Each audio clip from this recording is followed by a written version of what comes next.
Muy buenas noches, mi nombre es Ayash Hamed Solís Aguirre. Este video es para la materia de procesos psicológicos básicos del aprendizaje y voy a hablar un poco acerca del desamparo aprendido y su relación con la depresión. Primero abordaré los orígenes generales, muy generales acerca de el desamparo aprendido y después su importante relación con la depresión.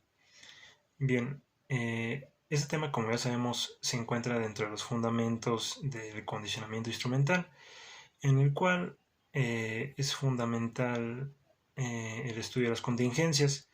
Sabemos que estas son prácticamente el puente, la asociación más importante entre la respuesta o la conducta y el reforzador o el reforzamiento.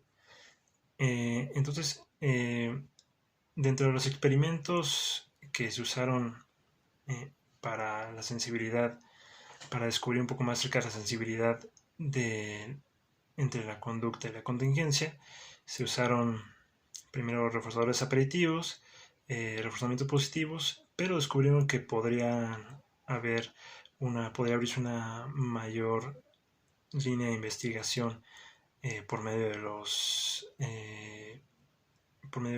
estímulos aversivos, y así fue. Resultó ser bastante útil para el descubrimiento de mecanismos en los animales y en los humanos, por supuesto, acerca del estrés y del afrontamiento. Y bueno, para guiar un poco estos esbozos generales, me ayudaré de este cuadro sinóptico. Bien, como ya lo comenté, demostró ser muy útil para el descubrimiento de los mecanismos del estrés y también de la depresión, que es justo el tema que nos ocupa. Se desarrollaron fármacos y, y bueno, para llevar a cabo este experimento, realizaron lo que se conoce como diseño triádico, que consistía en dos fases, en la de exposición y en la de condicionamiento. En la de exposición se sometía a los animales a estímulos aversivos y se les dividía en grupos, en tres grupos. En el primero se les proporcionaba una posibilidad de escape, al segundo ninguna posibilidad de escape, es decir, por más que llevan a cabo el comportamiento, la conducta instrumental, no podían dejar de recibir los estímulos aversivos. Y el tercero, que no recibía ningún tipo de descarga.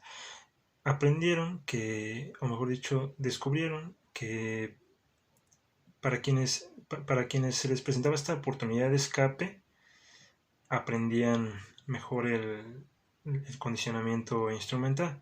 Para quienes no dejaban de recibir los estímulos aversivos independientemente de que realizaran o no la respuesta instrumental o cualquier comportamiento o respuesta, eran más reacios al aprendizaje, es decir, presentaban ciertos déficits de un aprendizaje o condicionamiento posterior. Ahora, la hipótesis que se formuló a partir de estos experimentos fue, en primera, precisamente la independencia entre que los animales y los humanos eran sensibles a la independencia entre su respuesta y la contingencia. Y la otra, el otro posicionamiento importante era que a menor expectativa había menor posibilidades de actuar. Es decir, eran sensibles, entonces identificaban que tenían una expectativa absolutamente negativa acerca de poder evitar estos estímulos, entonces era menor el aprendizaje y el movimiento. Bien, entonces ahora es diferente la hipótesis al efecto. El efecto demostró que había una diferencia entre... Había una menor posibilidad de movimiento y había también una diferencia importante entre los que tenían esta posibilidad de escape y los que no la tenían. Y sin embargo, descubrieron también que el aprendizaje no era imposible, porque sí, a fin de cuentas, sí había un aprendizaje que era el de la inmovilidad. Porque si no tenían expectativa, entonces no hacían nada y aprendían a no moverse. Entonces esto les preocupó y llevaron a cabo otro tipo de experimentos y descubrieron que el condicionamiento palpable sí era posible, es decir, que aprendieran a estímulos visuales y auditivos. Esto fue desarrollándose de manera que descubrieron que si presentaban esos estímulos palpables poco antes de que cesaran los estímulos aversivos, entonces sí podían aprender que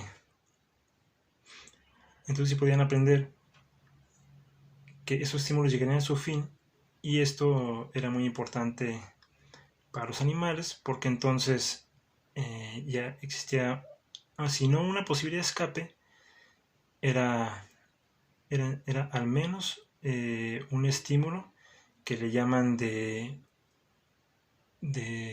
feedback, de escape. Y bueno, esto es importante porque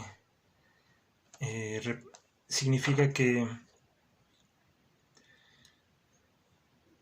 a pesar de que no tengan precisamente la opción de escape, esos estímulos que provocan esa sensación de posibilidad de escape los ayudaban. Ese fue un descubrimiento fundamental.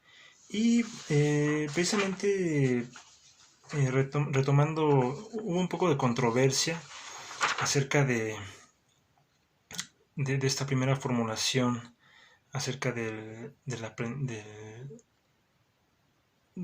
aprendizaje, acerca del desamparo aprendido. Y entonces añadió el creador unos elementos de otra teoría llamada teoría de las atribuciones de Viner. Y así complementó que, bueno, la teoría de atribuciones de Viner decía que las atribuciones que uno dé hacia las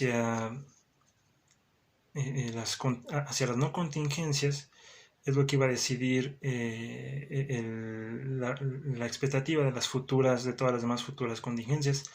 Entonces, esta se comprendía estas dimensiones, que son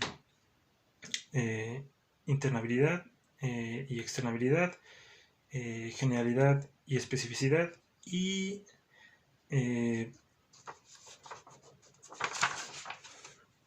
estabilidad e inestabilidad. Y relacionaba, o sea, esto es precisamente lo que utilizaba para la depresión. Y decía que, por ejemplo, si por ejemplo tus atribuciones eran que lo negativo era interno, era general y era estable, había más posibilidad de que sufriera esta depresión, mientras que las buenas contingencias, si las atribuías a lo externo, a lo específico y a lo inestable, entonces ya era una muy mala combinación. Y era precisamente venciendo esto, haciendo consciente de esto a quien lo padecía, para poderlo vencer.